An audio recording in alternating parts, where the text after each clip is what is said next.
اللہ الرحمن الرحیم۔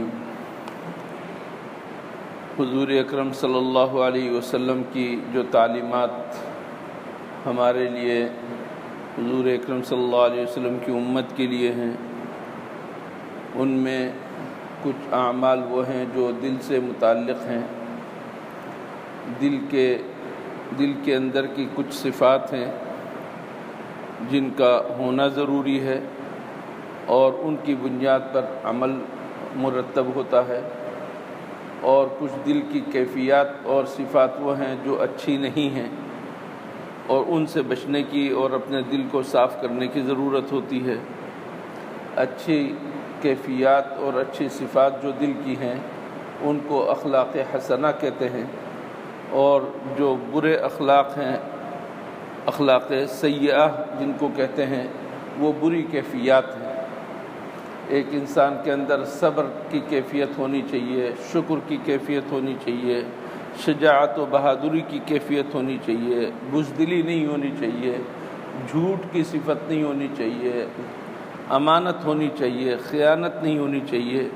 حضور اکرم صلی اللہ علیہ وسلم نے ہمیں کچھ اخلاق حسنہ سکھائے اور کچھ اخلاق رذیلہ سے بچنے کا حکم دیا۔ انہی اخلاق حسنہ میں سے ایک سچائی ہے اور امانت ہے، جو ایمان کے ساتھ ساتھ ہیں۔ حضور اکرم صلی اللہ علیہ وسلم نے ان کی اہمیت بیان فرما دی کہ اس شخص کے ایمان کا کوئی اعتبار نہیں جس شخص کے اندر امانت کی صفت نہ ہو، جس شخص کے اندر جھوٹ ہو، جس شخص کے اندر خیانت ہو، جس شخص کے اندر بدعہدی ہو، ایسا شخص منافق ہوتا ہے۔ یہ منافق کی صفات ہیں۔ تو یہ صدق جس کو سچ کہتے ہیں، سچائی کہتے ہیں، اور ایک ہے امانت، یہ ایمان کے موافق ہیں، اور جو ان کی ضد ہیں، جھوٹ ہے، خیانت ہے، یہ ایمان کے منافی، ان سے بچنے کی ضرورت ہے۔ آج ہمارے اندر ایسی برائیاں اس طرح پھیل گئی ہیں کہ ہم ان کو برائی ہی نہیں سمجھتے۔ نہایت ہی ہوشیاری کے ساتھ اور بہت ہی زیادہ صفائی کے ساتھ جھوٹ بول دیتے ہیں۔ جھوٹ بولنے کے بعد میں جا کر اس پر فخر کرتے ہیں کہ میں نے جھوٹ بولا ہے اور اس کو میں نے دھوکہ دے دیا۔ کسی کی امانت آپ کے پاس ہے، اس کے اندر خیانت کرنے کو کوئی مسئلہ ہی نہیں سمجھتے۔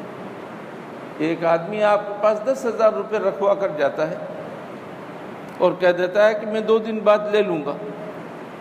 آپ نے کہہ دیا ہاں ہاں ٹھیک ہے۔ اس وقت تو آپ نے ہاں ہاں ٹھیک ہے کہہ دیا، اس کے پیٹھ پھیرتے ہی فوراً آپ کی نیت کے اندر فتور آ گیا اور آپ نے ان 10,000 کو اپنے فائدے کے لیے اور اپنے کام میں استعمال کر لیا۔ وہ بیچارہ 2 دن کے بعد آ کر مانگتا ہے تو کہتے ہیں دے دیں گے دے دیں گے دے دیں گے۔ کچھ دنوں کے بعد کہہ دیتا ہے کہ نہیں دیتا، میں کیا کر لو گے کر لو۔ کتنے سارے واقعات ہیں۔ یہ صرف امانت کی ایک مخصوص مثال ہے، ورنہ امانت تو بہت عام مفہوم ہے۔ اللہ جل شانہ نے جتنی چیزوں کا حکم دیا ہے ان پر عمل کرنا امانت ہے، اور اس کے خلاف کرنا خیانت ہے۔ اللہ نے ہمیں یہ آنکھیں دی ہیں جس سے ہم ہر قسم کی چیزوں کو دیکھ رہے ہیں، لیکن اللہ نے ہمیں کہا ہے کہ اس چیز کو دیکھنا، اس چیز کو مت دیکھنا۔ قل للمؤمنین یغضوا من ابصارہم، مردوں سے کہہ دو، ایمان والے مردوں سے، کہ اپنی نظروں کو جھکا لیں، پست کر لیں، نامحرموں کو نہ دیکھیں، ناجائز چیز کی طرف نہ دیکھیں، تصویروں کی طرف نہ دیکھیں، ناجائز تصویروں کی طرف نہ دیکھیں، فلمیں نہ دیکھیں۔ یہ اگر ہم نے اپنی آنکھ کو صحیح استعمال کیا تو امانت ادا کرنا ہے، اور اگر ہم نے ان آنکھوں کو صحیح استعمال نہیں کیا تو یہ خیانت کرنا ہے۔ تو یہ خیانت اور جھوٹ، یہ 2 چیزیں اس قدر خطرناک ہیں۔